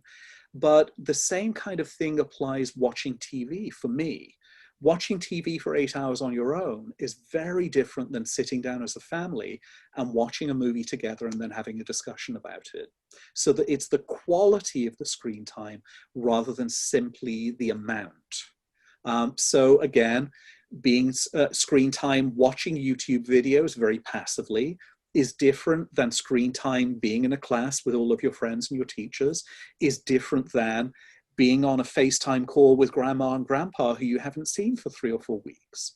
The quality, the nature of the screen time is what's important rather than simply the quantity. However, being on a screen for 12 hours, is not good for anyone. Thank you.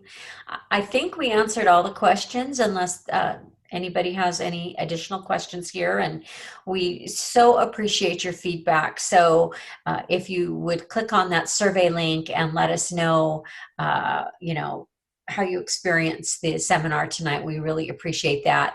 And I see there's also a link up so you can register for next week's presentation as well. Looks like another question. Our family went through an electronic detox during the summer. Wow, good job. Because of son's addictive behavioral patterns. Quite successful, however, a very intense process. Now that homeschooling via computer and electronic interaction has ensued, keeping family agreements around appropriate electronic use has been challenging to uphold. Any suggestions on how to continue pre-established accountability regarding electronics and electronic usage? Great question. Absolutely. This is not an uncommon experience that people go through this kind of digital detox and then find that for whatever reason they need to use again. And this really is the point that I've been trying to make with this presentation, that when we talk about addiction, essentially the answer to addiction is not to use. Where we are with technology is we in large part can't stop using technology. You know, kids use it for education right now. We all use it for work and for communication. So it's a matter of having those discussions about what that means and what it's for. So in this kind of a circumstance, we went through this digital detox. Now we're using screens again, and we're doing education via computers and via the internet. It's then important to have that conversation again and continue to have that conversation. Are we falling down again? Are we struggling with this more? Or have we learned from the detox? What are the things that we see as problematic now? What are the things that we're struggling with more? What are the things that we're enjoying more than we did before when we had access to technology all the time? So this isn't a once and done kind of a thing. It's a conversation that's ongoing. Because as I was saying earlier on, technology changes. The platform that kids are all involved in right now is TikTok. I can guarantee to you in 2 years there'll be something else and TikTok will be a thing of the past. So it's a conversation all the time about where we are now, what we're struggling with now, what we're succeeding with now, and what we're learning for the future. So reinvest in that conversation, reinvest in those behavioral agreements about what it is that we're doing, and adapt them constantly. Allow your children to talk with you about what they want and what they need and what you're prepared to give them and what you're concerned about. So always renegotiate. This is not once and done. Thank you. I think that's the last question, and we're at 13 minutes after, so I want to thank everybody for their participation. Any final words, Robin? Thank you. I think Thank our you all, and thank you, Mark. Excellent job. Thank you. Thank you.